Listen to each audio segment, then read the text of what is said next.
warahmatullahi wabarakatuh. Perkenalkan, nama saya Saskia Amanda, NPM 224111113 dari kelas manajemen 22A. Di sini saya akan menjelaskan materi tentang uji normalitas. Apa itu uji normalitas?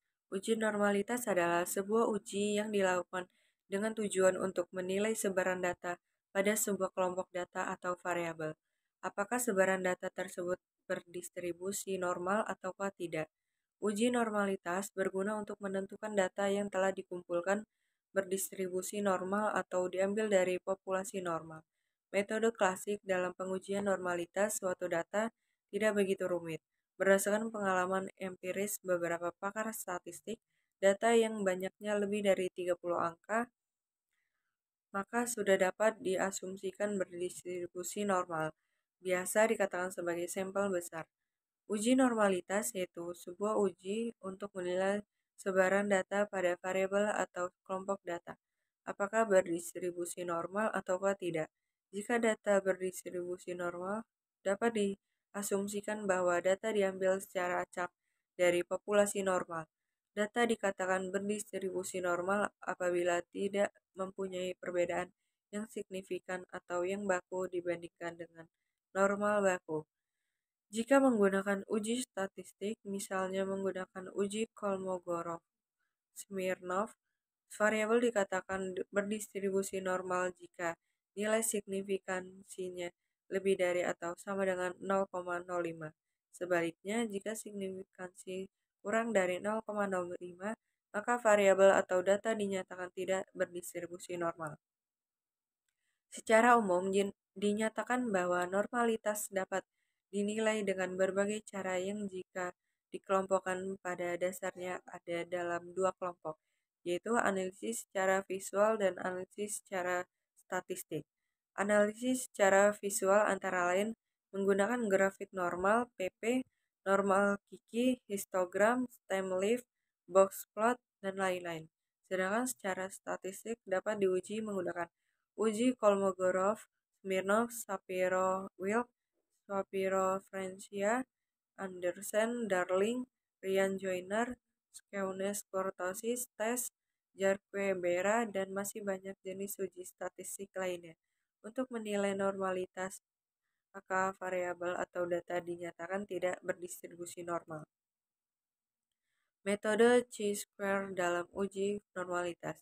Uji goodness of fit distribusi normal. Metode chi-square atau X2 untuk uji goodness of fit distribusi normal menggunakan pendekatan penjumlahan penyimpangan data observasi tiap kelas dengan nilai yang diharapkan. Uji chi-square seringkali digunakan oleh para peneliti sebagai alat uji normalitas. X2 pangkat 2 sama dengan 0I kurang E1 per E1. Keterangan X2 sama dengan nilai X2, OI sama dengan nilai observasi, EI sama dengan nilai expected atau harapan luasan interval kelas berdasarkan tabel normal dikalikan N, total frekuensi PI kali N. N sama dengan banyaknya angka pada data atau total frekuensi. Metode chi-square dalam uji normalitas, komponen penyusun rumus tersebut di atas didapatkan berdasarkan pada hasil transformasi data distribusi frekuensi yang akan diuji normalitasnya.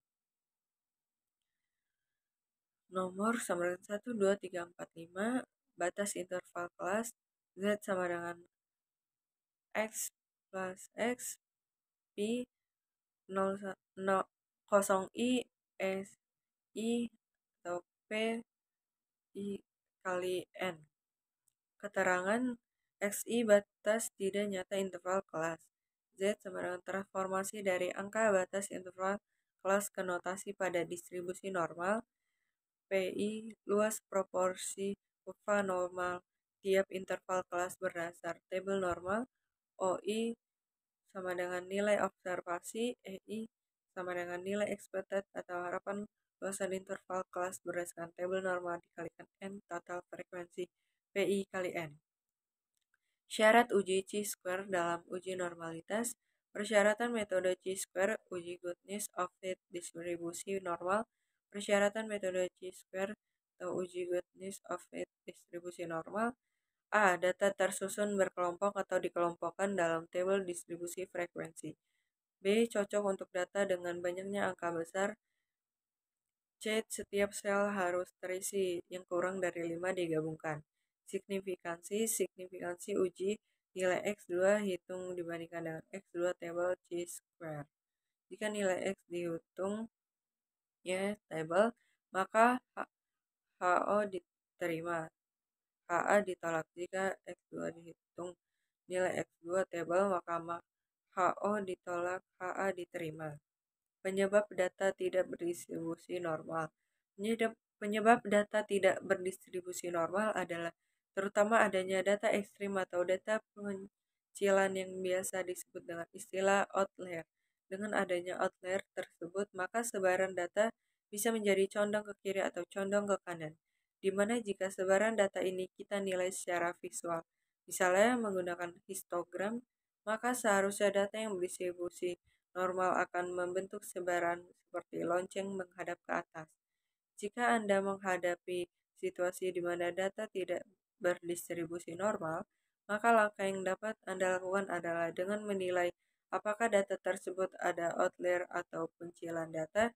Jika memang ada, maka selanjutnya Anda bisa melakukan trimming, yaitu mengeliminasi data yang menjadi penyebab terjadinya outlier. Cara lain yang dapat dilakukan misalnya transformasi data.